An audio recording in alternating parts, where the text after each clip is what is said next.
Hi everyone, I'm Michael. And I'm Patrick, and you're watching another episode of Star Wars News and Views. Today we'll be discussing a highly conflicted issue about the expanded universe. I think it's not too well known. Not everybody has heard this yet, but it's not canon anymore. The expanded universe for the books and the comics and the video games, the whole universe is now not canon with the movies. Everything about, Jason Solo, Mara Jade, Dark Empire, never happened. Thrawn trilogy, gone. They don't exist. They don't exist in the main canon. That's why Episode 7 is not following that. The sequel that's why all the characters are all different names and everything. It's not about any of these other characters. So this is a kind of conflicted issue. A lot of people are not happy about this. Some people don't know too much about the expanded universe, so it's not too much of an issue. I don't think that overall it will detract from this, like to not use those. They're doing a whole new continuity, right? Yeah. So to lose the expanded universe, maybe not, people will be upset about it. It's not great, but it still exists. Yeah, well, I guess this is like getting into the pros and cons of this. Mm-hmm. The shame is that, okay, you're not going to get any new content about all those established characters. They're just starting to release the new canon now. Yeah. It's finally just starting to get here.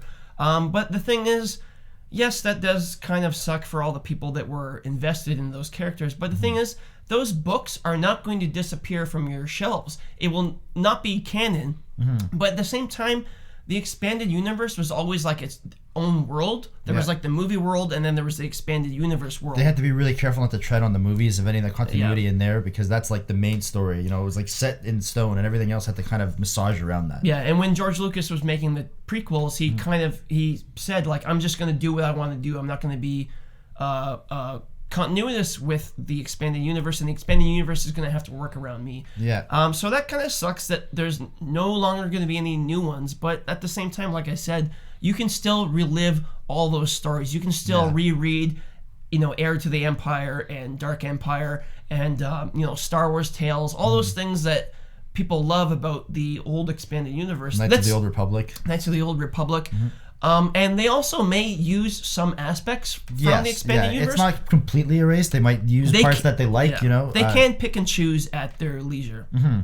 I think another thing to point out about this is that it's a continuity change that's not exclusive to just this instance of this continuity change. It happens all the time in comic books. There's like different universes. DC just did New 52 a while ago, and now there's like all these different Earths. There's this whole series about different Earths and everything, but Earth 1, Earth 2, Earth 3, all the way to 52. Yeah. So in DC, they have 52 different continuities where it's been rebooted. Because I guess this is the problem. It's like, how many stories can you tell and have it all be continuous with each other? Yeah, and not step in each other's feet right over something and have too many paradoxes in this universe. I think that's why I'm not really mourning the loss of the old expanded universe too much, because I felt like it was getting to a point where writers could not make creative decisions based on what was best for the story, because they had to make it, I can't do this because that's contradicted by this. Mm-hmm. So you're too constrained. Yeah. And that's what happens in comic books, where they're like, well, we can't it gets too cluttered. There's all this stuff that happens, and you're like, I have to make sure that Hawkeye did this at this time. I can't, overwrite that in this part of his character.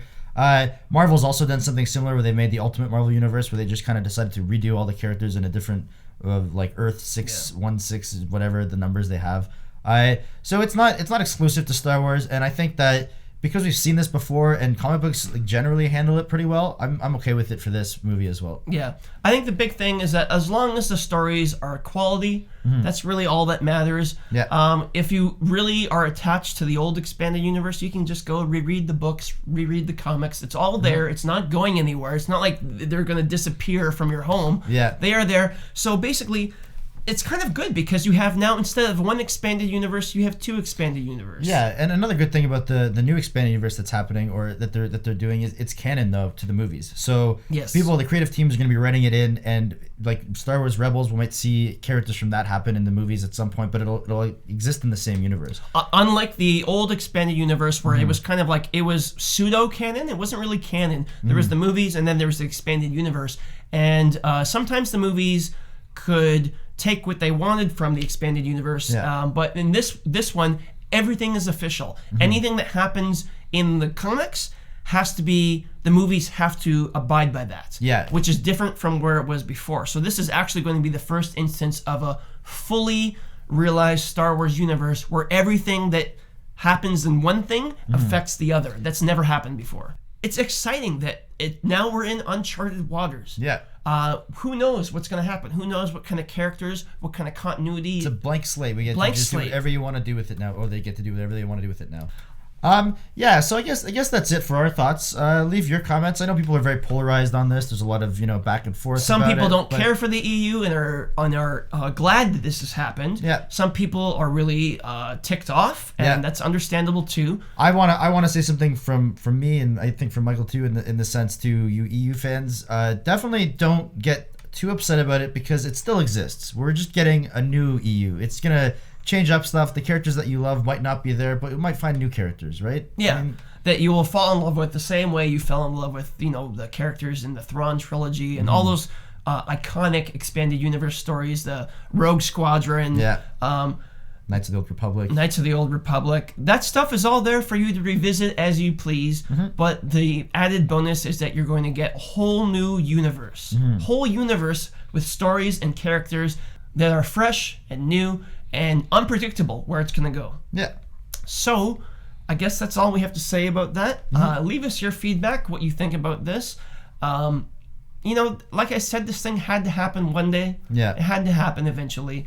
And when Disney bought the Lucasfilm, they decided this was the time to do it. We're going to be starting a new series. We might as well start fresh, have a blank slate. Reboot everything. We can do what we want. Yeah. And I don't think that's a bad thing.